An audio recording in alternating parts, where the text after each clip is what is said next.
Opakruoth nyikwa Ramogi, kama nanyo kuom kete Ramogi TV kang'eni ndalo osebedo mathoth kapok abiro kancha ne yweyo moro matin taneno ka koro achako aduogo mondo wago mbaka owinja ni ndang'o madhi mbele. Wantiere chenro moro mar duol mabiro e kidienje ariyo. Mokwongo wadhi nyiso weche mosebedo ka dhi mbele ka, kasto bang'e wabiro go mbaka go Jiro Odhiambo. Jiro Odhiambo en apisa mar Haki Afrika, weche osebedo ka wuok mang'eny. Wabiro go kode mbaka bang' dakika moko matin. Wantiere kae gi Elizabeth Otieno Nyarugenya kaka jaloko marwan kaka pile nyinga Trevor Ombija jandingo panga janyakachi dendo nombija taya nyakuar guok ocha pesa. Magi weche manyien ma wan go.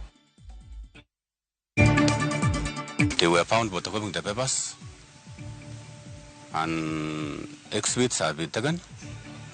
All the eight persons are in custody. Ji 10 nyaka sani osemaki kitudo kod ketho mar penj madhi mbele mar klas 12. The authority has observed an emerging trend whereby NPS officers during the operation conceal their identities, use and mark cars. Duol manono timbe obila IPOA yango ni kwetho obila ma joneki tudo kod ndhiyo kod lal mar Jo-Kenya. Achich machielo ma itudo kod nek mar Willis Ayieko osemaki e boma ma Kisumu.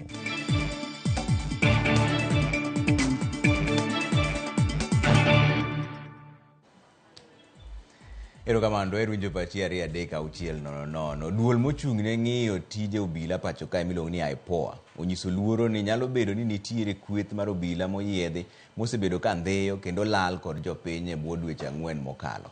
IPOA mane ochopo e nyim komiti mar od bura mochung' ne arita wacho ni obila giumo sochgi kendo gitiyo gi geche maonge kata gi number plate. Kaka jafombo marwa mar siasa Chris Owino leronwa, duol mochung' ne kedo ne ratich oganda KNCHR to yango ni ji maromo 26 mane olal dweche 4 mokalo pok oyudi nyaka sani.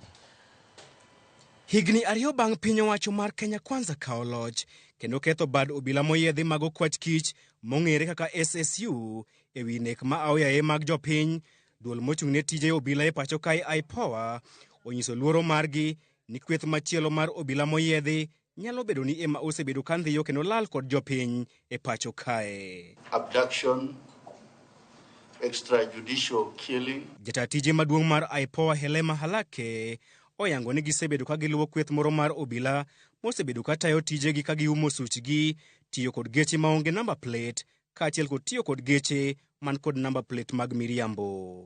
The authority has observed an emerging trend whereby NPS officers during the operation conceal their identities, use and mark cars, distort vehicle number plates. Halake wacho ni kweth mar obila gi ne ochako tich e kinde ng'anyo mag rowere mag Gen Z kendo gin ema ichich kodgi ni gisebedo ka gindhiyo jopiny. There are instances which we have been able to establish that the special units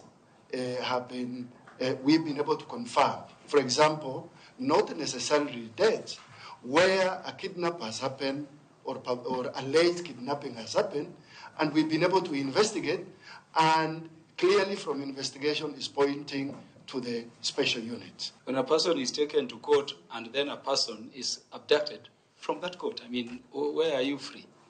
A person is delivered for custody by lawful institutions and then it disappears from there. It's very scary. And Anancio, let me tell you, some of these Kenyans here, a boy like this Denzel Omondi is the son of my aunt. I was so aggrieved I could not even attend his burial. I'm the one who took him to St. Joseph's School, Ramogi, where I studied myself. So really, go beyond your duty and come back to us when we engage like now. We've left every other thing because you are a critical body. Come back to us with Article 95, Sub-Article 5. Halake onyiso komitino ni duol mar IPOA pod manyo ji 6 ma pod yorgi ok ong'ere bang' lal wach ma okwed kod duol mochung' ne kedo ratich oganda e pacho kae KNHCR. Kaluwore gi duol mar KNHCR, ji maromo 71 oselal e bwo dweche 4 mokalo ka ji maromo 26 pok ong'e ndachgi nyaka sani. IPOA is pursuing 6 victims, investigation into 6 victims who are still missing, 2 victims found dead, and 20 victims found alive. Observed an unprecedented spate of abductions, during the period under review, and we have recorded 71 that are verifiable. And Chair, we shall give the names and the circumstances around them. Chair, I want to highlight that out of the 71, 26 are still missing. 26 are still missing. Duol mar KNHCR dwaro mondo od buro luong jatend migawo mar arita kaachiel kod ogai mar obila mondo ochiw ler malong'o ewi obila majendeke matiyo ataro mar chik. We even have their names just like you have them. It is surprising that the Office of the Director of Public Prosecutions has not prosecuted anybody to date. The National Police Service should take immediate disciplinary actions. Duol mar IPOA dhi duogo kendo nyim komitino mar chiwo ler ewi obila mitudo kod lal mag jopiny. E kindeni ma lal mag jopiny osebedo ka medore e pacho kae, chakre e kinde ng'anyo mag rowere mag Gen Z, duol mochung' ne ng'iyo tije mag obila IPOA kod mano mochung' ne ng'iyo ratich oganda KNHCR tudo lal makamago kod kweth moyiedhi mar obila. Chris Owino, Ramogi TV, Parliament Buildings, Nairobi. Apisas mag okwach kich ondhi achich machielo ma itudo gi nek magalagala mar apisa kambi mar Wells Fargo Willis Ayeko. Ayeko nokwany ringre tarik 23 dwe mar 10 e gweng' ma Nyamninia e kaunti ma Siaya. Jafwambo marwa Efi Nyakidi nigi mathoth. Ndalo manok toka nyuola mar Willis Ayeko puoyo sirikal kendo medo kwayo mondo mi omed ndhi achije miteno gi nek mare nyaka duoko yudre ewi nek makochni. Apisas mag okwach kich e boma ma Kisumu ochako ndhiyo achich machielo. You have stood with us all this time. I don't want to speak. Having been brought in a Christian family, we will accept. But we will still ask questions, but why? Why this innocent man? If there is heaven, Willis is there. It is not done until it is done. Don't rest. Fight it. Kaluwore gi obila, achijno moyanga nyinge kaka Frederick Otieno Mondi en jariemba piko kendo ema noting'o achich maduong' Victor Ouma Okoth mong'ere ahinya kaka Cisco kendo tere kama noteke Ayeko. Cisco yangore ni nogolo omenda moingo Sh100,000 e simb Willis kokalo kuom bengi mar mbui kama bang'e nokombo ot manyien e gwenge ma Dandora Phase 4 kama nondhiye kod obila kaachiel kod nyiewo gige ot manyien.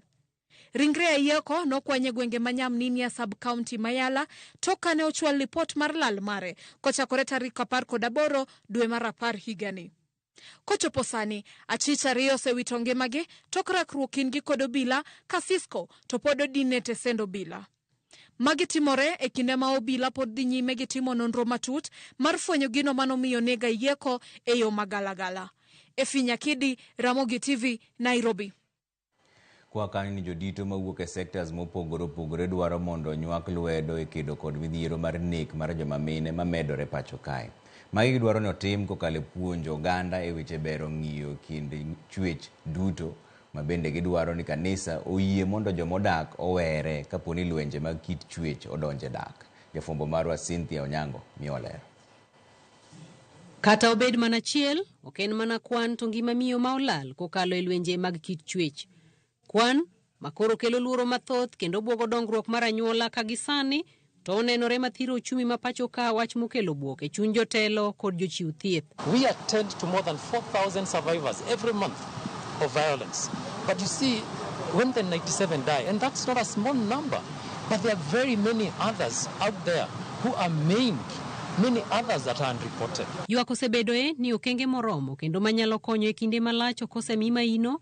Wach mane oketo sirikal opara manyime donjore mapiyo kendo tieko midhiero mar nek mar joma mine. We recognize the urgent need to establish and improve support systems, including shelters, counseling services, and legal assistance for victims of violence.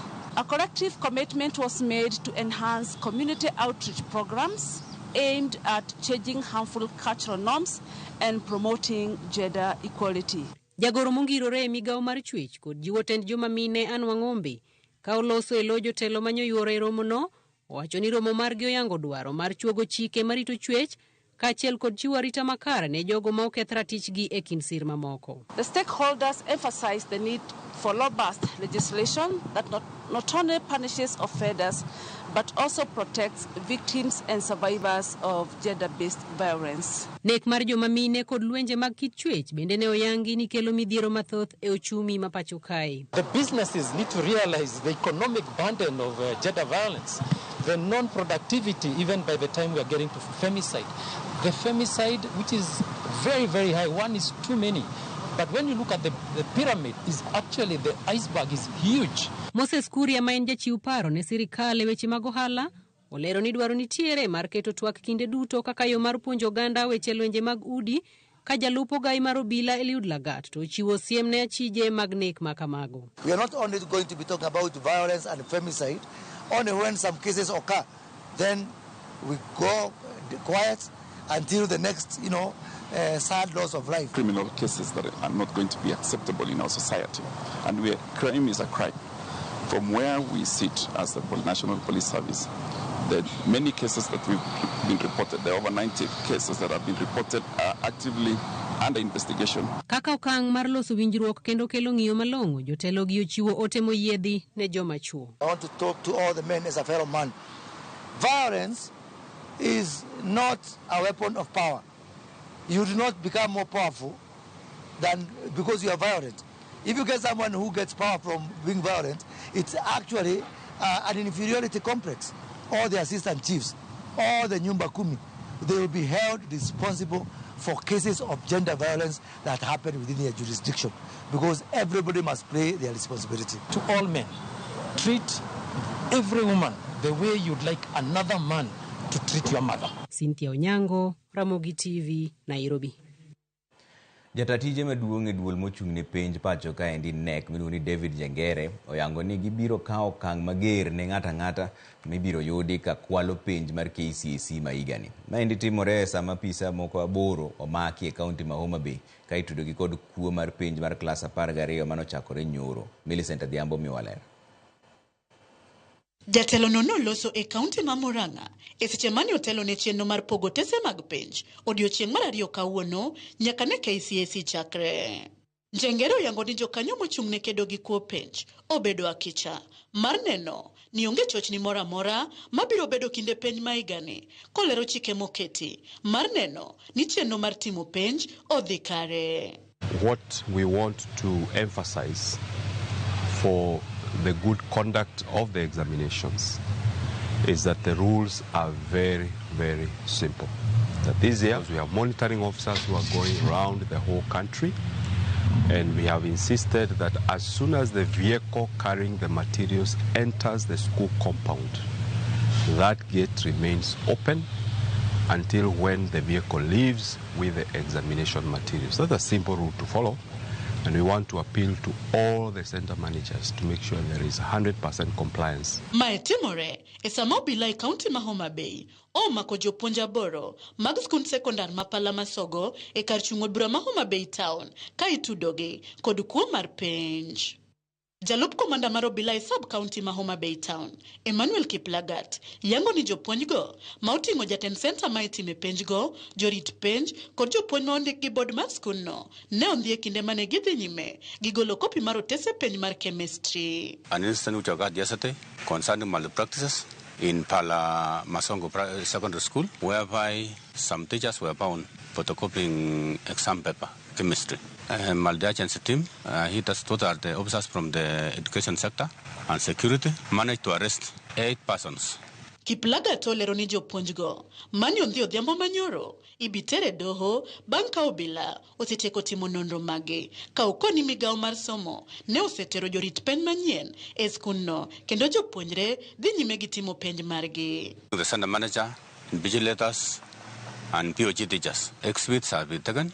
All the eight persons are in custody here at Homa Bay, and investigation is going on. Kamano bende odiochieng' manyoro e kinde mane penj ochakore achije moko 2 manyo wuondore ni gin jopuonjre kaunti ma Kilifi kod Nairobi bende ne omaki.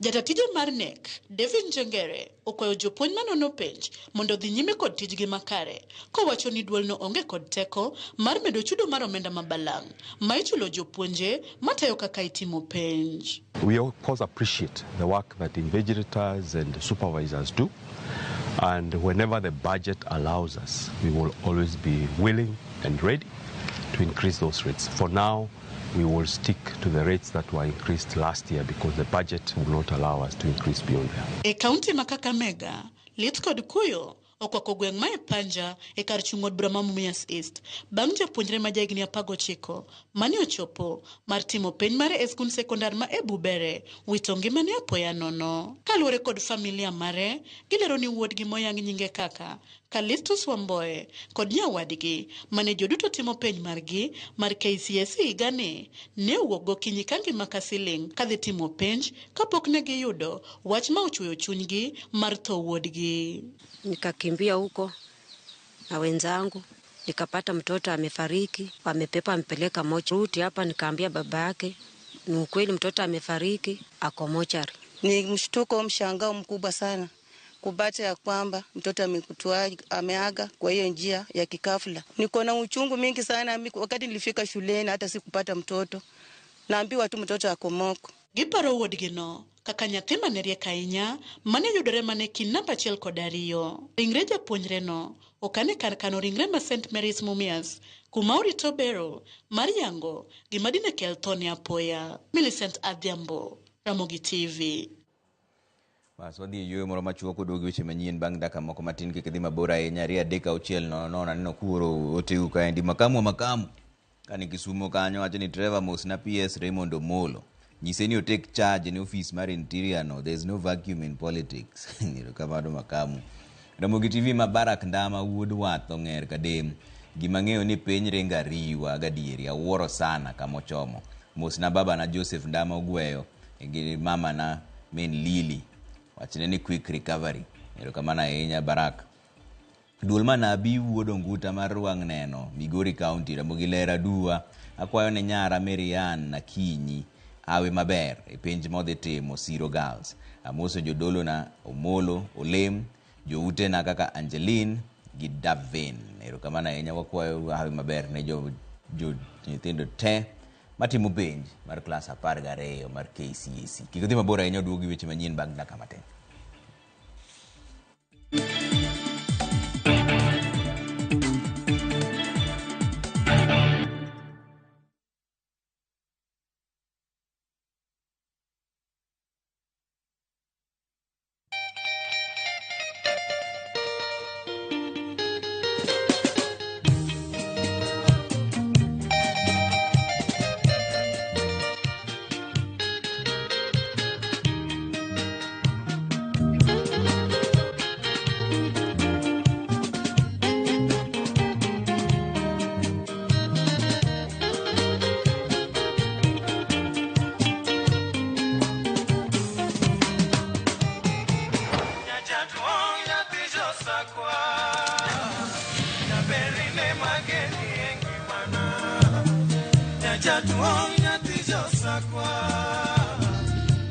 Radio Ramogi, Cartoon Jaluo.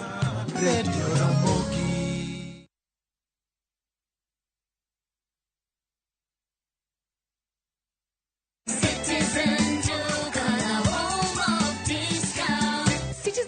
The home of discounts inakuletea this week's Mama Safi package from Quickmart. For only 906 shillings, utapata 1 kg powder detergent at 329 bob, 800 grams bar soap at 149 bob, 4-pack white tissue paper at 189 bob, 140 grams toothpaste at 199 bob. Hizi zote ni less than 1,000 shillings, meaning utasave 219 shillings ukitumia Citizen Duka. Piga *487*5#. Choose Quickmart, then select Mama Safi. Lipa na ukishalipa utapata message ya kwenda kuchukua package yako kwa Citizen Duka counter ya any Quickmart supermarket karibu na wewe. Citizen Duka, home of discount.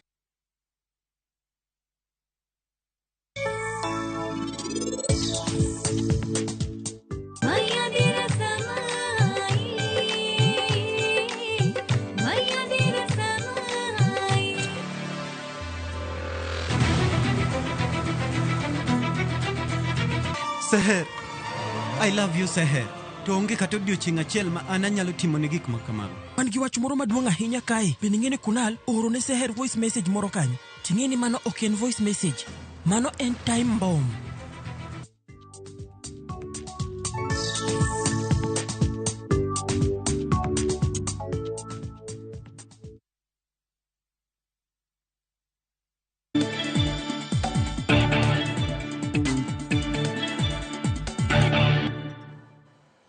Erokamano kuom keto Ramogi TV ka wadhi mbele gi weche manyien mosebedo ka tuch ni bura mar nek mar Baby Pendo ochor nyaka dwe mar 1 higa manyien.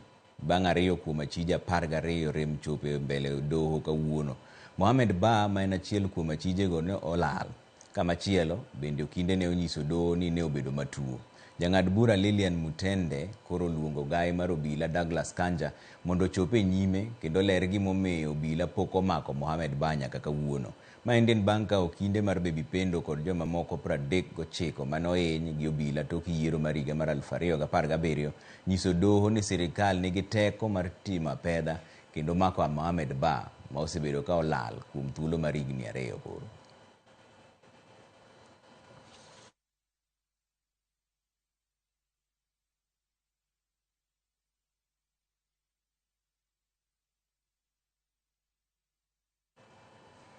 Kwa kanyo ni romo magala moro mokelo kanyakla jotend sikunde mag primary mahao gana 15 ne ochakore ayange kaunti ma Mombasa. Romo no twak mapek ne en mano motenore korka wach lony manyien mar somo midendo ni CBC, kuma ne oyangore ni midieche pod nitiere e tayo chenro no.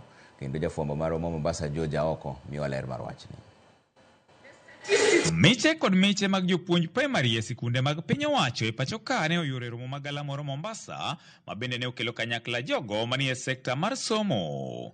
Kae thoth jotend sikundego koni ne gibiro tiegore kaka ginyalo bero chenro mag somo e sikundegi. CBC ni en somo masani owuok, to kaka owuok no onego bed ni wayudo gimiluongo ni empowerment to gi knowledge mawinjore makare monego bed ni wakonyo go nyithindo e skul. Mopogre gi somo machon ne yudo ni bang' penj nyithindo mang'eny ne dong' nikech girem.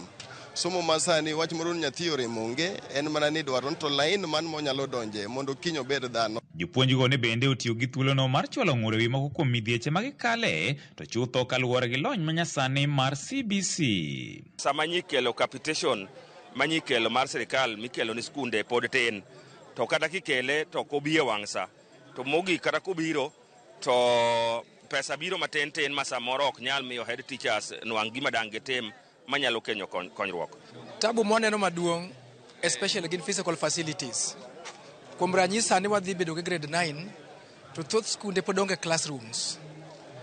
Kabisa. Ka school nigi classes 6 gi jopuonj tuseme jopuonj 2 mapuonjo junior class, tabu kabisa.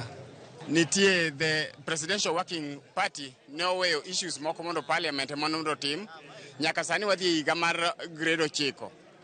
Issues gi pok obedo addressed gi parliament. Koro parliament onego oket chike enact laws mabiro streamline CBC. Kata kamano, jotelo manie migawo mar somo ne osingo ni chenro duto nitiere makare mar rakore gi midhieche mantiere. The capitation fund which has been going to primary schools is very minimal for the last very many years.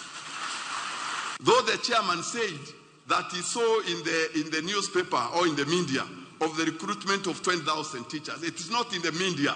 It is an ongoing process, and sir, the teachers will be in classroom by 6th of January next year. We are making critical progress in ensuring that the more than 16,000 classrooms that we require for our children to transition to grade 9 are being done with a lot of efficiency. We have been visiting a number of our schools. I visited quite a number of schools yesterday, both here in Mombasa and Kilifi. And one of the schools which we are building 6 classrooms, the classrooms are ready for usage in January. Iseche gogo, jatend jotich mapacho ka Henry Kosgei mane oyawe anga romono, ne kata kamano chiwo siem ne jopuonjgo ewi wach tiyo marach gi omenda michwalo negi kod piny owacho. It is tempting when you take your calculator and you find out that you are going to have 5 million 10 million, the head starts spinning.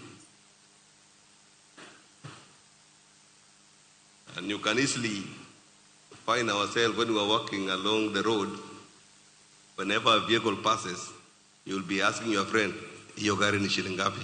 Kabende oramo ni japuonj ka japuonj biro mana ting'o misalape owuon kadiponi odonjore mibadhe gi wach pesano. That money is not mine, it is not yours, it does not belong to the committee or board of management, it does not belong to the chief, it belongs to the people of the Republic of Kenya. And therefore, it has to be managed efficiently, effectively. Romono biro rumayanga chieng' tich abich e jumani. Jotend sikunde mag primary e pachoka koro rito mar neno koda piny owacho dhi keto e tim moko kuom ng'ur magisebedo godo kotenore gi lony mar somo manyasani mar CBC. George Aoko, Ramogi TV, Mombasa. Huntington Ochieng Day ochako duogo kendo e od bura mar kaunti ma Homa Bay kaka karando od burano e yor kojolo. Kaendi okawo kara Ann Ager mane ogol e lemono juma mokalo. Day ne ochamo muma mar apisi e nyasi mane otelne gi spika mar od burano Julius Gaya, jokanyo e od burano mochung'ne tayo tije mag od bura kod MCAs bura. Day koro dhi bedo karan mar adek e od burano nyaka ne ji wuoge yiero mar higa mar 2022. Board matayo tije mag od burano ne oyiero Day kaka karando od burano e yor kojolo kowuok e bad migawo ma ochung'ne lope kod dongruok mag bombe e sirikand kaunti ma Homa Bay kama osebedo ka otiye kaka apisa maduong' kata chief officer. Osingo mar tiyo kanyakla gi MCAs mar medo dongo od burano kod luwo chike e kinde motayo tijeno. By the performance of this house, of the assembly, in the recent past, in connection with the ranking that you've achieved, which has always been the best, I am committed to preserving this dignity and reputation while continuously seeking ways to improve and modernize our operations. With exceptional performance and support from staff, we will strive to provide the highest standard of service to the Assembly. The board in their own wisdom decided to source for an acting clerk from the executive simply because we realized that amongst the staff members that we had here, there are a lot of interest. So for the smooth running of the Assembly, we requested the executive through the head of public service board, public service, that is Professor Mwok, who positively agreed to our request. Ikruok dhi nyime ma otelo ne ik mar mosenindo Princess Julie ka familia to pod medo kwayo kony kod kwe kinde ik mare mochan tarik 7 mar dwe mwantiere ni. George Juma miwa mathoth e ikruok madhi mbele kaunti ma Migori. Chenro mopogore opogore dhi nyime ma otone ik ma jathum mar Omlilia Nauma ma bende ong'ere kaka Princess Julie e gwenge mag Bondo e subcounty-no Masuna West. Wede kod osiepe dhi nyime kod keto chenro mopogore opogore man jathum mar Auma mosindo Princess Julie obedo kod kopo mare mogik maber. Kamiti machano ik ma Princess Julie ma otele kod MC no machon Baragana Malano Gega kod jagoro mar kaunti ma Migori Oskolima wacho ni gisego okang' maber e manyo omenda mondo koro gichop budget margi mar $1.64 madwarore mar jolo ting' duto mar ik kabende koro gintie mana kod rem matin maromo gana 200. Wasedhi kendo wasedach to pod nitie kuonde moro Maria adek ka nitie gima ng'ato pod nyalo timo apani ma kinde mowinjore mondo mi ng'ato kele ywakne in kind. I think about 200,000 shillings to budget now they are there to its fullest. Wadwa ni wakowe motegno kendo wakowe maber mowinjore. Kamiti ni wacho ni gisido kony maduong' ka wuok kuom piny owacho mar kaunti ma Migori kod jotelo ma opogore opogore. Adwa goyo ne county government ma Migori erokamano kotelnegi kod His Excellency Dr. Chilo Mbogayako ni sirikandno osetimo gik mang'eny, osechung' kodwa kendo gisetimo tich mowinjore. Ramogi Radio, Ramogi TV andolo osechung' kodwa seriously. Leadership mar Ramogi Radio nyocha gochona mokona plan magin go. In fact, kane wakolo pay bill, negi promote gisome onea, gitimo stories gi mondo promote ji mondo konywa, osekonyowa ma koro winjo ne wadong' gi rem mana matin ok mang'eny. Kaluwore gi Princess Nyotuore, ni nitiere bills mang'eny kata mag osiptal kata mag weche moluwore gi tuo neno modhi dik makoro nindo. To wan kaka sirikal watemo konyo kar mwanyalo. Ka opogore kod chano chenro mar ik mar mosenindo, jagoro mar kaunti ma Migori Oscar Lima wacho ni kaka kaunti ma Migori gidhi ng'iyo gima inyalo tim kaka rapar mar mosenindo Princess Julie. Wasetudore gi yawago kendo wadwaro ni mondo mi artist makoro biro manyien mondo wamigi support kaka sirikal mar gwenge. Higa manyocha kalo ne wa participate, ne watiyo motegno e loso museum mar manosenindo Kolela Masi. Koro ne wadwaro ni kaka mano dhi mbele no to through riwruok mar Benga Artists to gi Music Copyright Society of Kenya watim mano na lili mondo joma tindo kata joma biro e jogo thumbe matinde ka wuok giyud support moloyo manyo lili gi no yudo. Without her, HIV/AIDS would still be an issue that maybe Sande Koro we are picking up but not yet there. But she dared to talk about it strongly. Maoto ne ik ma Princess Julie, moko kuom weche ma osepusi kod moko kuom josiasa, weche miwa ne nyalo kelo rochruok mar kwe e kinde ik. Osekwedi kod familia mar Princess Julie. Wadwaro kwe mondo mi alili be noero kwe, onind gi kwe kamar mamentiere. Gimomiyo wacho ma kanying'iyo media, social media, weche nosechako kierore matindo tindo.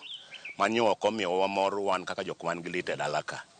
Ikeo wach mang'eny ma tichile ni jomoko nitie madwa ni kel koko. Tan kaka jaduong' ma e dalaka ok dagomb ni liel mwabede ni koko wuoke. Wan e piny molony maka nitie nyathi ng'ato kata jatelo moro manyalo iko jomoko mondo go jomoko, mano gima piny no oseyombo. Kopogore kod mano to siasa be sane podi kore ka joma ni ofis osetheche higni moko ariyo prodong ndalo moko. Koro ne gimomiyo ng'ato ngo yware kata ng'ato tigo kata ng'ato kel koko e yo moro amora. Princess Julie dhi ke dalane e gwego mag Bondo e sub-county Masuna West kaluwore kod dwaro mare. Jo Juma, Ramogi TV, Migori. Wadhiane loka koni ni obiro bedo Kamala Harris koso Donald Trump, ma endi duoko ma pinje duto rito e kinde ma yiero maduong' mar jatend piny Amerika dhi nyime. Yiero mar 47 mar jatend piny Amerika en kit yiero mopogore gi mamoko, kaluwore ni Kamala Harris nowene thuolo mar chung' kod jatend piny ma pod ni e telo nyaka sani Joe Biden. Kako machielo, Donald Trump en jatend piny Amerika mokwongo mochwal e doho. Jafumbo marwa Efi Nyakidi mioler. En duoko ma piny ngima rito gi siso. Kamala Harris biro bedo jatend piny Amerika mamiyo mokwongo, koso piny Amerika biro duoko jatend piny machon Donald Trump. Kamala Harris, mochungi duond bura mar Democratic, nowene thuolo mar chungi jatend piny Amerika masani Joe Biden, ma bende pod dhi nyime gi tich nyaka kanyo ma jatend piny manyien chamuma kendo kao apisi ayanga. Hello, beautiful, beautiful North Carolina. Kombachielo, Donald Trump, mochungi duond bura mar Republican, en jatend piny Amerika mokwongo mosechwal gi ketho mopogore kendo yalne bura e nyim doho. Gino maduong' mabiro yango jal moyombo e yiero ni en pogruok e kind ombulu molut gi jopiny kata popular votes kod ombulu molut gi jogo mowal mar yiero jatend piny kata electoral votes mar ni jal moyombo owinjore oyud ombulu 270 mar jogo mowal. Machielo en kaka gwenge moko 7 biro luto ombulu. Gwengegi oting'o counties mag Arizona, Georgia, North Carolina, Nevada, Michigan, Pennsylvania kod Wisconsin. And Pittsburgh, we are not going back. Nyaka sani, wengni duto rango counties 7 e sama itieko luto ombulu otieno makawuono. Gino ma piny duto rito en kaponi jatend piny manyien ma piny Amerika dhi bedo Harris koso Trump. Efi Nyakidi, Ramogi TV, Nairobi.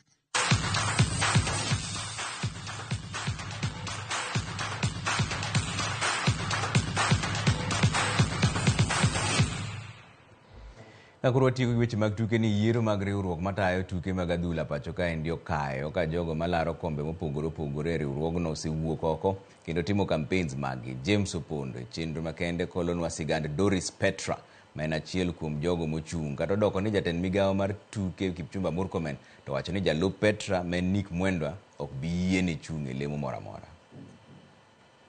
Doris Petra en achiel kuom jogo ma osepwodhi mabiro laro kom e riwruok mar FKF. Gisani Petra en jalup jakom ma FKF Nick Mwendwa kolero ni tich makare ma osetimo riwruogno miye lek mar tayo FKF ponono ni omiye thuolo gi jogo mabiro luto ombulu. Ting mane watimo en ni wachako bedo gi leagues ka piny. Nikech inyalo paro ndalogo kinyalo paro ni nitiere Premier League gi Nationwide to gi Division 1. Moko gine onge. To Kenya nitiere timbe mathoth sana mag mpira. Koro ne wayawo space ni mondo koro timbe obed mathoth, leagues bende obed mopogore opogore. E manifesto mare, Petra lero ni achiel kuom gigo ma obiro miyo mahino en gero weche mag adhula kowuok e kor gwenge. Tego jotugo, kocha, jokudh firimbi ka achiel gi manyo yore mag joket mwandu nyalo keto omenda e dongruok mag tuke gin moko kuom gigo ma bende obiro timo. Madwa timo ni wadwa medo puonjo ji mondo ji omed som, nikech kidhi san kata mana sani kiwuotho, ana wuotho a lot. Adhi e gige mpira mag grassroots gi mathoth sana. Kidhi kamoro amoro iyudo ka kikundi nitiere mag nyithindo matugo e pap ka chieng' ma ok ji dhi skul. Everywhere ineno, kata mana e gweng' kuma onyuolae, kata mana kuma dake ineno. To kisudo machiegni miwuo gi jogi, tiyudo ni ma en mana jatugo moro mojitolea mondo obi okonyi jowadgi gi. Koro en dwaro mara ni mondo wabed ni gigi wabwatim gi piny mwadhi nyaka sub counties. Mwadhi nyaka areas mwaneno ka nitiere jo kikundi go ma achiel kuom gi nyocha setimo Ugis. Okang' maduong' osego e dongo tuke mag adhula e kind wakeni gi nyiri. Kata kamano, Petra lero ni thuolo pod nitiere mar gero mich nyithindo manyiri.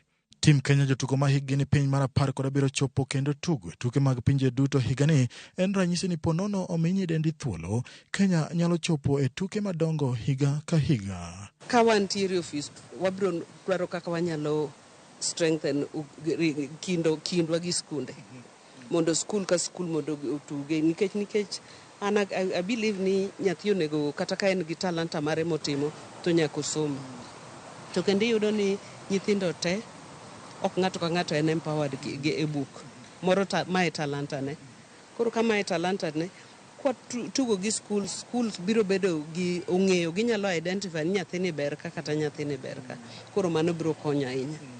Onge mar klab mawuok e gwenge ma Nyanza osethiro dongruok mag adhula kipimo gi higni mokalo mane timbe thoth kowuok Nyanza kamano ting'o Sony FC, Chemelil FC, Agrochemical, Muhoroni FC e kind mamoko. Petra korka kore lero ni jokanyo ka achiel gi jotelo nego makre mondo okony e chiro klepegi. Ok yot kata ne wan, nikech ne antiere kane ane kiwango mapiny kineno timbe go ne wan go, to ne gidhi gilal. To ok gibe king'iyo, onge ni kata ni companies moko to mana jogi ema support gi. Koro mondo football nyaka grow e Nyanza, nyaka wabed mana piny gi jothurwa nyaka yie ni area ka area na, nikech kaka jatelo daher mana ni ka sama wuok to ji biro paro ni natimo ne ng'ane gima kama, kata natimo ne jogi gima kama. To mane gima kori biro dago, mane gima dwaher mondo jotendwa ma Nyanza mondo chung gi leagues me gwengegi. Yiero mag FKF ochana ni biro tim tarik 7 dwe mar 12 higani. Jalno ma ibiro yier biro bedo gi ting' mar weche mag adhula ma osebedo ka yulo kaachiel gi neno ni Kenya obago tuke mag pinje Afrika higa mar 2027. James Opondo, Ramogi TV, Nairobi.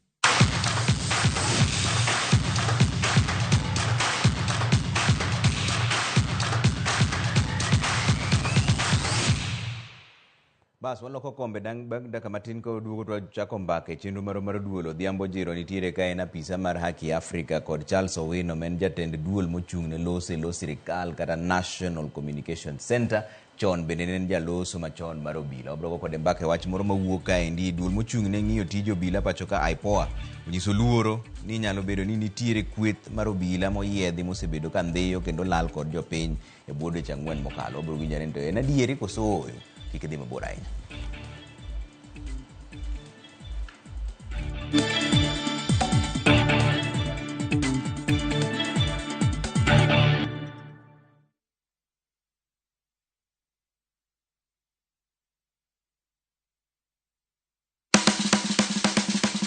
Milimili mar dhogi ne wuodh kid chiemo mopogore.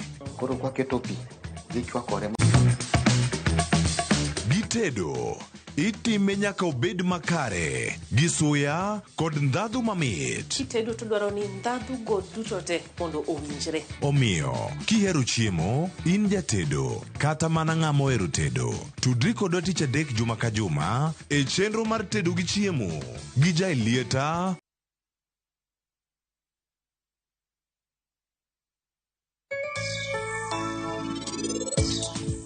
Wan gi wach moro maduong' ahinya kae. Bende ng'eni Kunal oro ne Seher voice message moro kanyo. Ting'eni mano ok en voice message.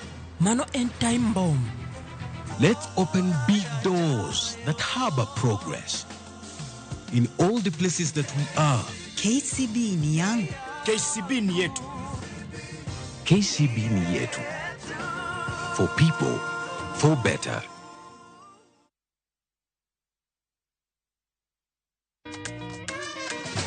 Some things huwa hazichange. Kama ile family recipe auntie alipewa na shush.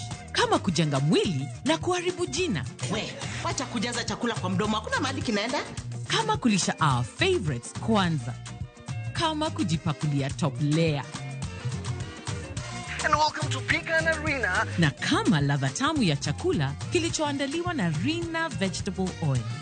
Now, some things huwa hazichange. Rina, 30 years, the story's tamu.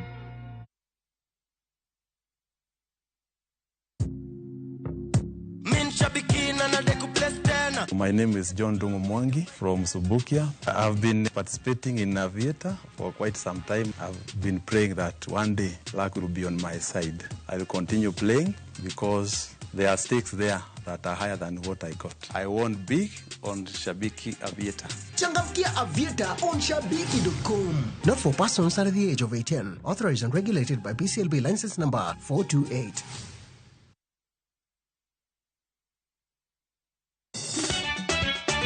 Tugo koro eka iyo chacho.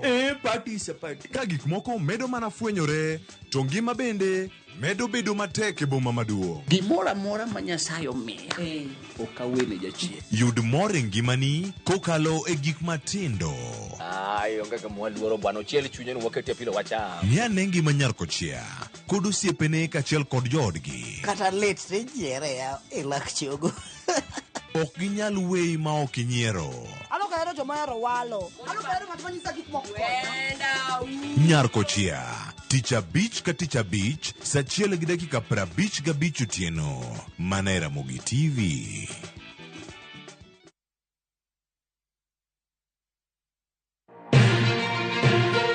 Kowuok e chuny boma ma Nairobi, machiegni gi Naromoro. Kokale gode koda ore kendo mol e gwenge duto ma pacho ka. Okinyi kokinyi wayango ni kaka piny oru. Ma en rupe. Kama wami nonro to kod chal mar fwambo. Wa encourage conversation. Wamenyo ni weche mamako ngimani. Job restructuring kata state restructuring ok promise ni kiwitu tich ka tidiro tich ka. Kendo in gi duola e mbaka oromo. Watudre gi reporter marwa ka en Homa Bay, Mombasa, Kisumu, Migori, Kisii. Wabedo gi twak kachiel koda ka jolony weche mopogore opogore. No wamiyo parliament a lot of authority. Authority no gitiyogo mana mondo konygi. Tudri gi Joyce Oduor, Sharon Ong'ao kod Cleophas Oluoch e chenro mar Rupiny kod Mbaka Oromo. Wuok tich nyaka tich abich chakre saa 12 okinyi nyaka saa 5 onyango e Ramogi TV.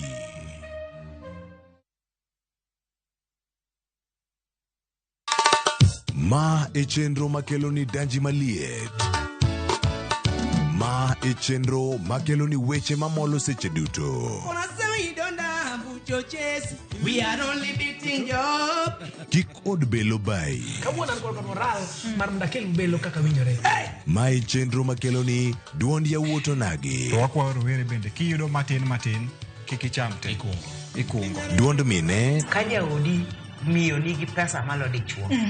Support. kod ohala. Gimotimo as a fashion house, we measure in both ladies gi chuo. Mane mbak ndalo chakre wuok tich nyaka tich abich saa 8 odiochieng'.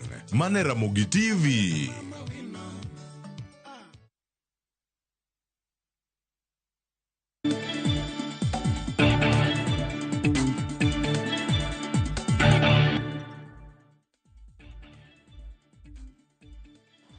Bas une wang sai chenro mar duol kidieny mar ariyo kama goyo mbaka gi welo amodhi mosedonjo e studio ka Charles Owen en jatend duol mochung' ne loso sirikal kata National Communication Center kendo en jaloso machon mar obila. Erokamano nyako miwa sechegi.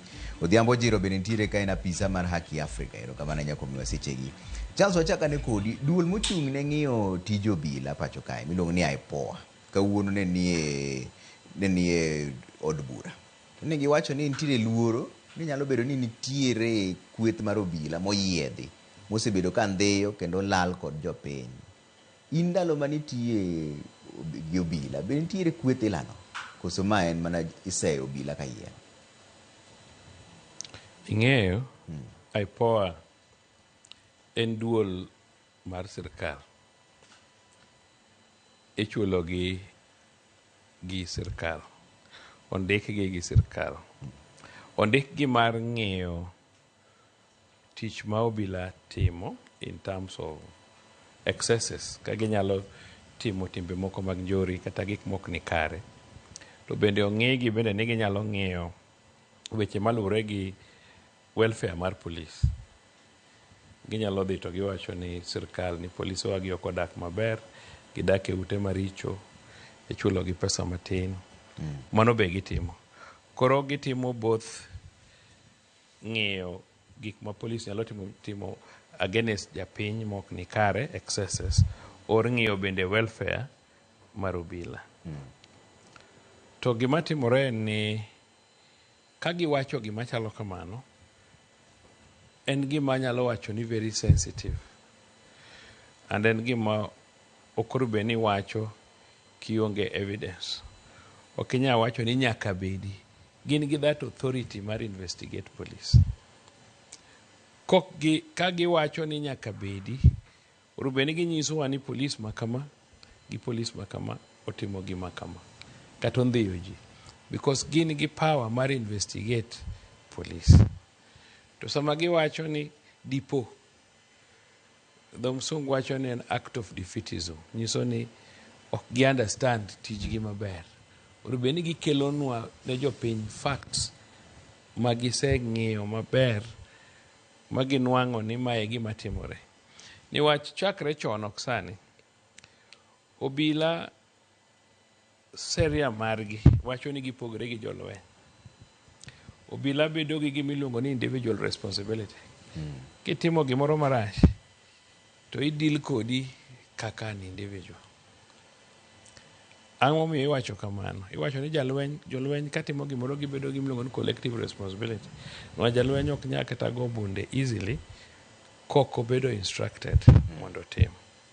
To police tiwacho ni tij police chopo samoro ma obila tiyo kende en River Road kucho, kata en Anding'o panga thuru kucho, to jomoko ma jokwel dhou ka obiro to gin gi bunde. Onge gi time mar consult buge no ng'iyo ni to serio wacho ni sadi mitiye gi bunde, orbeno ng'eyo ni sadi monyalo tiyo gi bunde against ng'ato.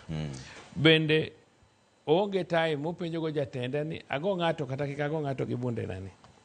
Omiyo kotimo makosa mora mora to kawo responsibility no kende kata kimake iwinjo. So because tijo bila in tich ma important, wadwaro bila every day, watiyo go bila mondo miji protection. Ok dwa her ni mondo wabed gi gimiluongo ni blanket condemnation. I-condemn obila te. No. It should not be done like that. Orubeni, obila motimo makosa, kata gin ariyo, kata gin adek, kata gin abich, to gin emo investigate git wang'iyo to gitimo ang'o marachno. Ng'ato ting' msalaba. Kendo obila en ng'ama ok nyal biro nyisi niya, ni ng'ane noora. Ka noori, to kwa nyalo prove ni ng'ano noori to ng'ano be imako be bedo chai. Lakini in ok nyal weyi ni koro noori. Nyaka itim the right thing. Omiyo my tech guy poa ni gima giwacho no. Okanyal wacho ni ok en kare, nwach aonge facts.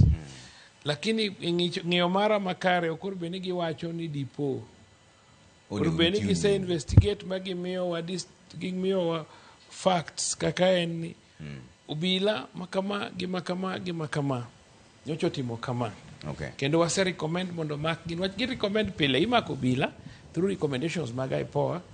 kendo matwegi lakini just wacho ni dipo to ok ber ahinya. Ok ber. Ojiro, un useneno ang'o kaka joked ne ratich oganda? Nitiere kweth moyiedhi mar obila koso magi to mano obila matiyo ataro mar chik kaka Charles wacho ma ng'ato ka ng'ato onego bed ni ting'o msalape? Aparo ni anyalo yie kod statement mar IPOA because kata mana king'iyo ka people have been abducted or people have been arrested to idhi police station ting'isi ni orders from above. Ng'ani wan kode kae, we agree ni wan kode but ok wanyal weye niwach orders from above. So the issue mar special unit to me I feel ni en gima nitie because actions mosetimore ndalo Gen Z even up to now nyiso ni the police ok independent. To nyiso ni bende police matimo gigi gin police man kod maybe an upper hand or protection from another quarter of the government. Because IPOA is a statement, maybe a statement of authority.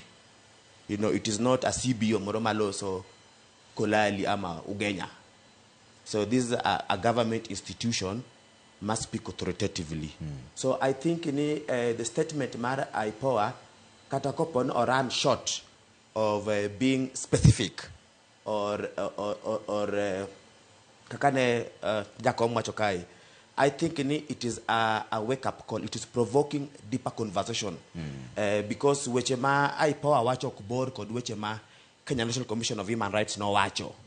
Weche ma IPOA wacho kubor kod riwruok manene hotel kod Imulu Amnesty International kagichiwo nyinge jok mane oneg amotho under unclear circumstances ama jok ma have been abducted. Weche ma IPOA bende wacho ok bor kodu penjo mancha wa bunge no penjo the current deputy president chieng' manodhi bunge. So kawan jok madwa konyo police because police ok nene obiro mondo otinwa from nowhere. This is nyaka Kenyans must agree on. Ni onge ng'at manochiew somewhere to an kawuono nyaka bed police mar Kenya. It is Kenyans in their own belief and understanding. Manowacho ni we ought to have an institution miluongo ni police. Bwa oro wa bunge mekwa ibunge bo come up with an act mano create the National Police Service. Okay. And out of that act to meet the National Police Service, the powers mondo come up with frameworks and and all other mechanisms mondo tawa. So ongo benu wan wawegi as a community with all the stakeholders wa wacho to weche ma IPOA owachogi. What is it? So that various institutions, whether government, non-government, national, international, can play a part in the conversation. Mondo white kakadwa police to community. Because Charles wacho ni we can never be safe without the police as an institution.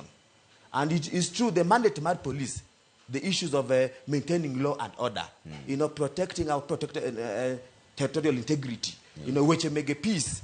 It is so integral. Makoponi, it is like bishop or watching bishop ni Jabilogan Achwaka and Diwo. Okay, they watching ni okay wacho kama bishop no mete, toki go a picture. It is a discussion makoronya ka jodongo kanisa gujodolo moko kodo wafuasi kodanyu wala wachini tombaka megoyo ni tiendene kanye. So I think that's the right direction mon benwa ka as a people and as leaders. Charles ang'o ma jopiny ok winji seche ma imbi sebedo kae kineno kaka weche timore samoro polise mako ji to giumo wang'gi gi mtokni ma namba gi ogol tiwacho ni mago polise. Ang'o ma ji ok winji, ang'o ma lal ne ji ka, ang'o ma jopiny ok understand. Mokwongo, police ok nya bedo maonge special units. Special units gin units mang'eny. Omiyo special units nitie. Kata mana, no, it depends ni luonge ni special nang'o. For example, one gi homicide team. That's a special unit dealing with homicide. Kata kanyocha one gi problem mancha one go through wacha. Yoro. Apart from Bedogijo DCI, gi Western, ichak a special team called Homicide Team. So investigations nigi so many various departments. kata mana joma timo various forensics, different ones. Yes. They are special in one way or another. So kwanya wacho ni nitie team moro mana mar nego jo Kenya. We don't have a team to kill Kenyans. What we are saying en ni ja Kenya ma jakuo kaina moro manyoshi neno konego ng'ato turwa. To en gi bunde okachiel. Moro mar ng'amonegi, moro be mare. Onge shortcut about it because awinjo ka jomoko wacho ni to dakumake. Yes, imaki ki surrender. If you don't surrender, you are fighting. Ang no maki nadi. You have to be fought. So you can, police ose neg mang'eny ka fight criminals. To an gima paro en ni nyaka wang'e ni to conflict. Ang'o makelo conflict between japiny gobila. Nwach gima ne IPOA wuoye ni, giwuoyo kaluwre gi weche mag Gen Zs to gi weche mag demonstrations mosetimore. Man got a lot of controversies. Nwach ojiro kosomo constitution article 37 to wacho ni kidwa demonstrate ti demonstrate peacefully maonge silaha unarmed. To chieng' mo wach demonstration timore kichiewo gokinyi wachako ga gi Migori. Giseketo tile ndara, gisewang'o, giseloro ndechni kama mtokni dhie onge. Mano ken demonstration. Mano is a criminal act. And asewacho ka severally ni such conflicts because ang'o ma parliament otimoni, ang'o minya wuok kucha tidhi ana protect area like parliament to as still imuko fence tidonjo kuonde moko moikie former president, the first president ginika, ing'e ni jolweny ni kanyo, tituro those poles, tituro those flags, tidhi timoko mach. Okay, mano kin ng'ama dwa timo demonstration. Demonstration en ni inyiso ibedo agitated over an issue. Inyiso protest over gik moko miparo ni timre maricho, and you can be able to explain them. To ndiki gimoro ni Public Order Act, iwacho ni chike ma rubeni luwo kidwa timo demonstrations. Omiyo ni neno kata ka kuonde moko gidhi ma jo demonstrators wang'o tend ng'ato, gichamo chiemo te. Joma nondiki otendno lost their jobs. Kijiro Nairobi ka ino anka giwang'o duke ji. Actually, interestingly, ne target duke Oriache gi magawa magi. Kora kanjo mage mane fight Goria man gi duke e town. Giwang'o kuonde mang'eny, Uganda House gini kure giwang'o. The police has a duty to protect jite. Nyaka ng'ami wang'o no. Iminja. So gima nyaka wang'e en source of conflict. Mondo wabed joma decent. Ni kwadwa timo agitation, watim it peacefully. Okay, kata sani, Ruku is trying to create gimilongo ni public order. To gik ma Ruku wacho ka, gin gik mane pokondik, gin gik mosebet within the Public Order Act. Minyiso ni kidwa demonstrate, tiwacho 3 days before and not more than 14 days before. Kidwa demonstrate, wabedo gi ng'amilongo ni convener. Ing'e nyinge. Convener ni nyaka bed present or nyaka assign ng'ato mabedo present. Mondo o control joge, mondo kik tim gik moko in excess. Nyaka polise moko nonegi in the process of demonstrations. And okinya nego ng'ato achiel kacha to jomoko wei. Kora nawacho ni nitie source of conflict. Nyaka wabed decent, nyaka wabed gi some sense of decency.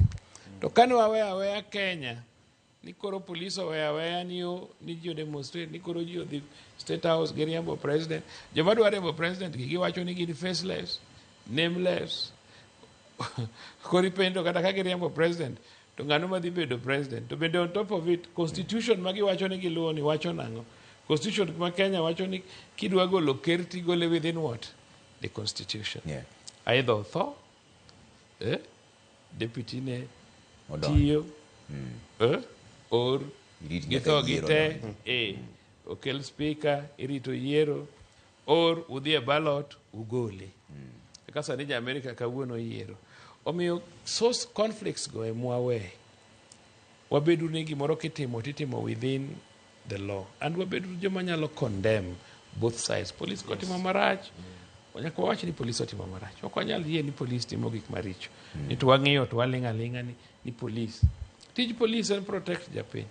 Omiyo police okoro bende timo gima rach. Kotimo gima rach, and mano bende ka gibedo dealt with, itero gi nyaka e court. But japiny bende otim gima sharia timo nade wacho. So gima important en ng'iyo source of conflict nito ji disagree kanye. And can we agree wate ni kitimo gima rach tibedo dealt with in accordance to the law. Yes. Ojiro mano gima Charles wacho ni en adieri. Samoro nitiere kaka jong'anyo bende buko ga polisi. Mano gima kata in bi iseneno. Bang'e to giduogi wacho ni wan mago nok jowa, jomoko none manodonjo ketho gik moko. To ere kaka polis nyalo ng'eyo seche ma koro lweny wuok, mtok ng'ate wang'o, duk ng'ate ketho. Ere kaka gibro ng'eyo ni magi tok joge Ojiro, magi koro jomaundu. Trevor, adier bakede en ni kani luongo wakae, kani wachopi gate, nwadhi through surveillance system mamaru kakae. Ichopi dho gate tipenji ni in ng'ano, tidhi kanye, to in wendo ng'ano. It's a process. So kada no dhi protest, gidwa timo petition mamargi, ama gidwa timo peaceful assembly kaka katiba tayowa. Enini police ni kod majukumu. As much as ni jopiny madwa timo ng'anyo mamuolno ose notify gi. Gimomiyo iluongo police ne mondo o protect jok madhi ng'anyo gi. To kende gimomiyo bende iluongo police and police should work closely kod jok madhi ng'anyo gi to detect any suspicious elements and deal with those individuals or elements. So you cannot transfer that responsibility mar identifying jamahundu gutweyo to ng'at moluongo ng'anyo. That's why we have got a new legal dispensation. Magin wa wakonye mondo tieki. Kapok otieko wang'ade matin. Mane momi iluongo ng'ato ni convener. I agree. I was coming there. And convener no koro Kenya wacho ni responsibility no mar police. Convener ni ema konyore gi police. I agree.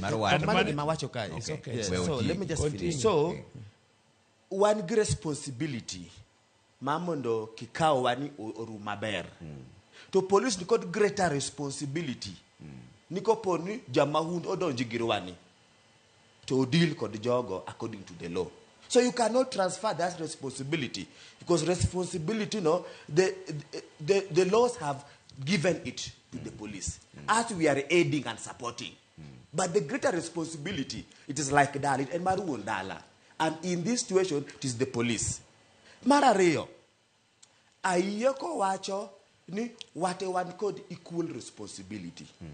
But the police has got greater responsibility. In plain and blank. The police got greater responsibility, but any training glon mara yama kawaida ongego. The police got skills on how to deal with the crowd, whether it is charged or not. Ja pinma kawaida ongekodo. Police got weapons. Monya lo tiyogo mondo o disperse kodo crowd ama onitol o deal kodo violent actions. Jo piny ongekodo. Thirdly, one could give the criminal justice system and the institutions. So give me what I'm raise one. Ni police do mondo or push responsibility ni the ordinary citizens.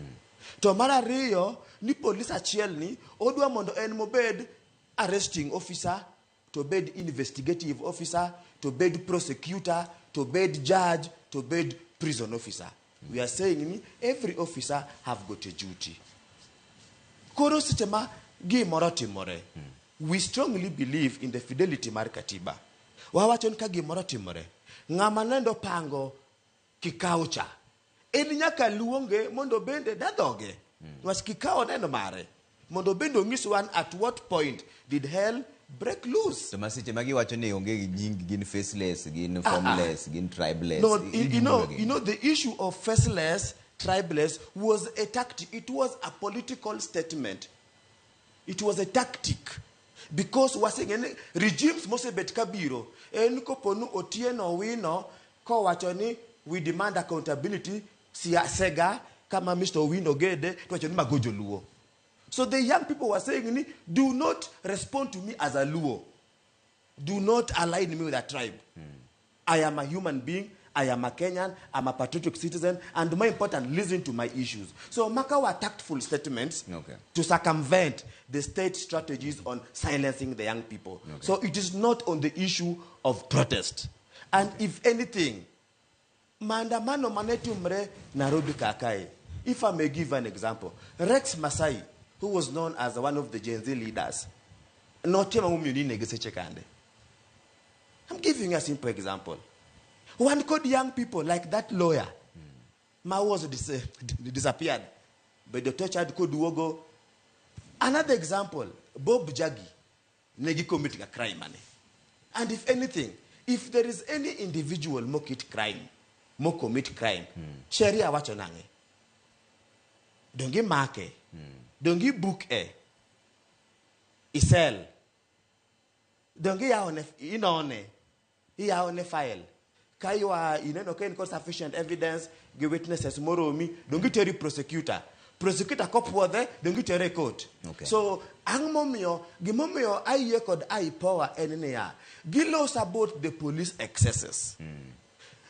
What we need now to do is to interrogate those statements and also ask IPOA, what are your recommendations? Because Kini Jatelo, like Mr. Win and Jatelo, can Ikelo complain as a leader? What do you offer? What are the solutions? So Gimongo Benua Penjere IPOA and Giniko recommendations, man. King your news Masachiel Mara Mugikae, Nendo watching Achiel Kwom police manene obedo involved in ego baby pendo. Are you Kumgang Matumbre? Moro wacho ni tuo. To moro lal. So imagine one Kenya ma police nyaloga lal. Police lal to police take that yude. To inija Kenya to me 1 2 3 kokudimanyi. So we have a issue. Ebombe wacho ni one police gino wetewa. Yeah. My watna. Wadena mangin benegin police. They are our family members. Last time Mr. Winner no wacho ni jo Kenya okone ka support police ahinya. Let me give you some of the most important support mwasem yo police. Mokuongo wan koda law. Majo Kenya wege manomire. The 2010 constitution, which is progressive, mumu yo police oteko matimotijigi. Mano support. Marario was it because the reform agenda, Mr. Wino, have been part of the police reform agendas. Police reform working group. Mr. Wino was always attending in these engagements. Maktasani OCS, Niko Daguche Mardola, Chonegi Omogo. Mago be out of the new reforms. Sani King on matters of health. Police Niko the insurance, including counseling services. Chone Onge police service. So ni take Mabeyo. Mose too many police. In the same vigor. Mwa push kodogi kumabeyo. It will be the same vigor. Mabende wa identify gon ango. Well, let me give an example. Kawo na mote more. Nenti nyitindo ario nyoro. Nyo di kuelo naiva supermarket. Nyitindo genyo o marki kodo management ma supermarket. Bolwongo police mane patrol around that. Manangong road kakai. No kaugi. No Terigi police station. The OCS in his own wisdom, no luongo wek supermarket, to luongo families meganyitindogi. To get discuss mangen. To gunduani from the circumstance, kodaka pi awi nyitindogi. Achieve this kind of direction and guidance. Nyitindogi odio losgo, or timnigi counseling, or konyigi. Mondo kick account this direction, it might harden them. So the police are also doing very good work. But remember, Nima a national police service or can somebody talk dialogue. So any mistake, I'm a crime involved in.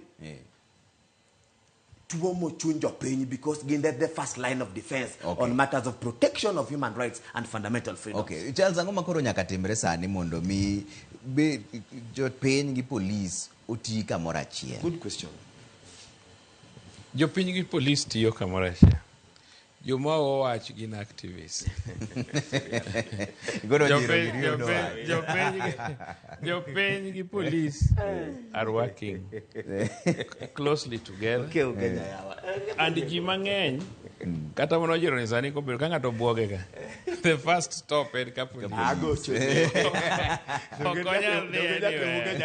and that is why I'm saying the police and the public to tia maber but owache mok ber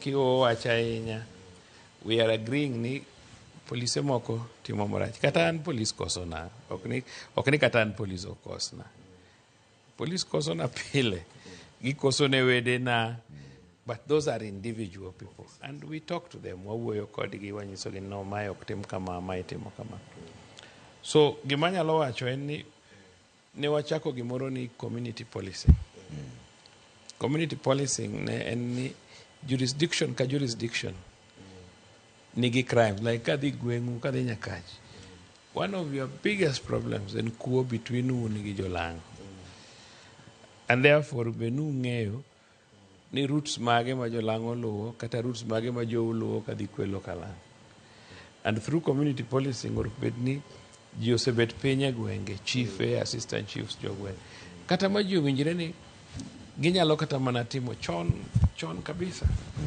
ne ji rito dhok and ne ji tiyo in shifts ng'ane ni biro tiyo chakre sama kama nyaka sama kama ng'ato bet at a vintage place kata ni mana eyo to ging'iyo cool ni to dibed ni ng'ato nyalo dwaro kawo gimoro to ka ng'ato temo kwelo to gigoyo tung to jogweng winjo ni jomoko nyaka be nodonjo kamarach to ji konyore kamano community policing dwaro ni mondo o manage conflicts for example idwaro ni mondo ji offense puothegi ka ji offense puothegi wan gi yore ma ji luwo to biro konyo dher ng'ato kata mano chodo kamoro ok nyal donje puothi niwach ifence puothi idwa ni mondo ng'ato offense dalane idwaro ni mondo ilor dhodi ilor ne giki those kind of puonj makamago form part of community policing community police themselves niwach kata kokel ng'ato gweng'u OCS kata officer in charge of the police post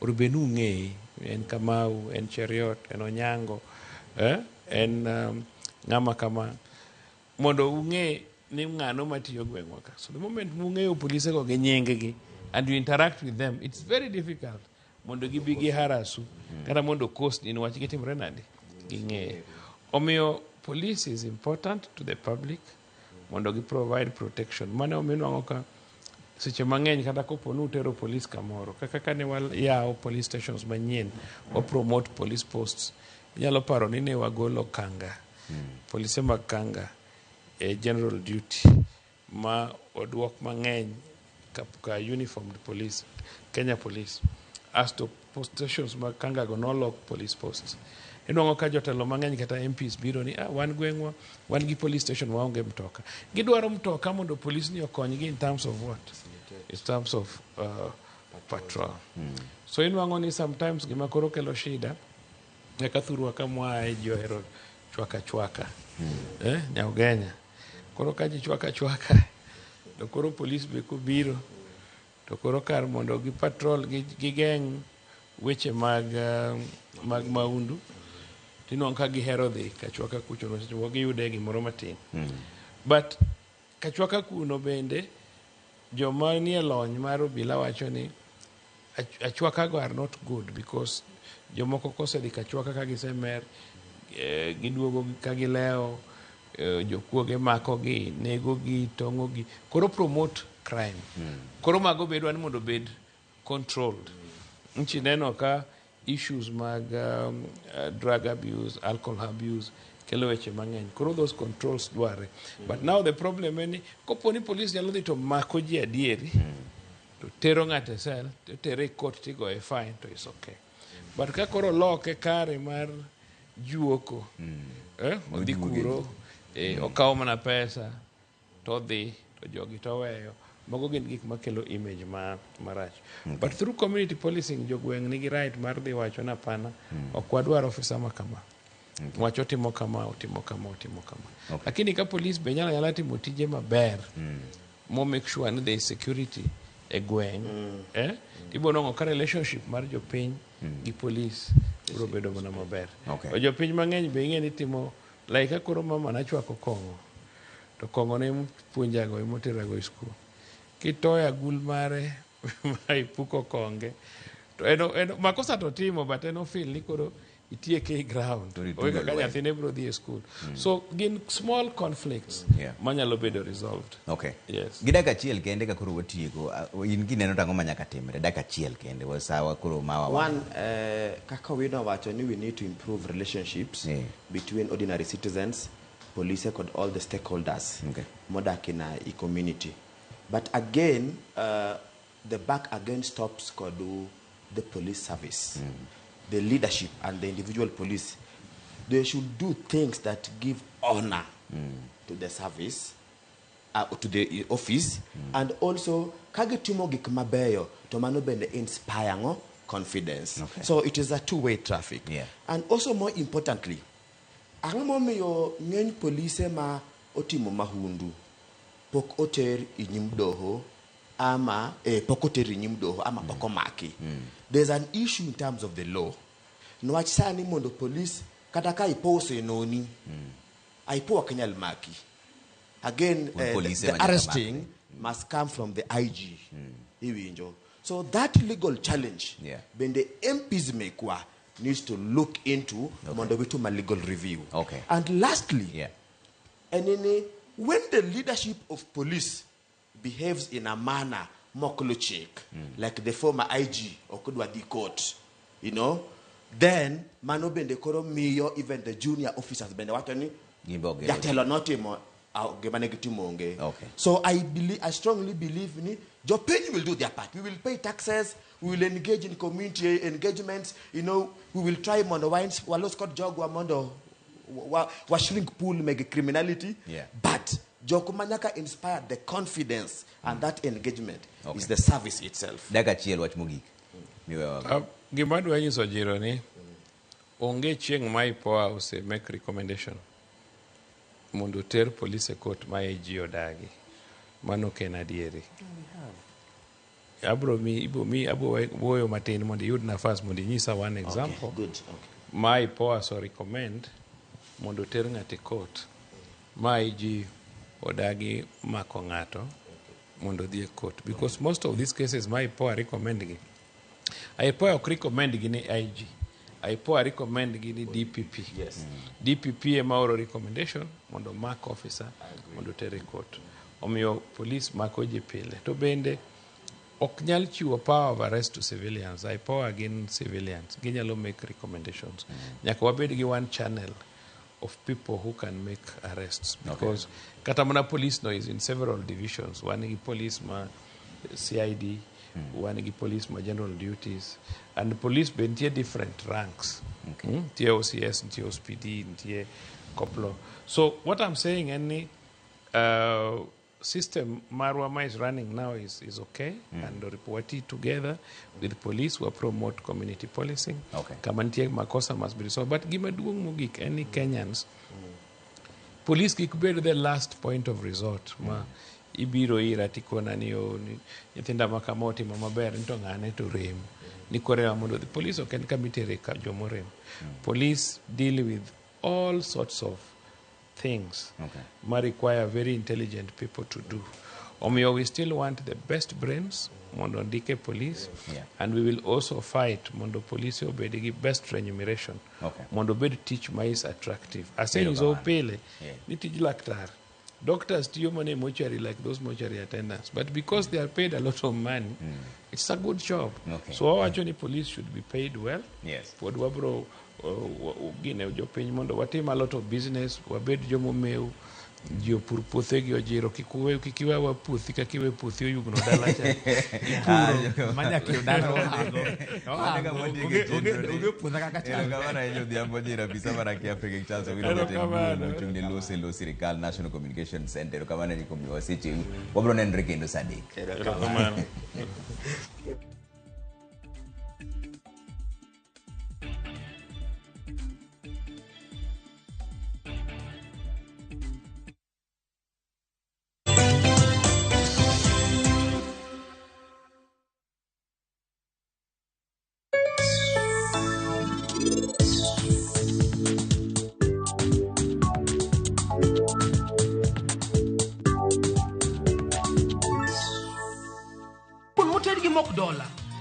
inyalo chamo go mena, inyalo chamo go babla, inyalo chamo gi rech mbuta, inyalo kata adho galia kaka adho marade.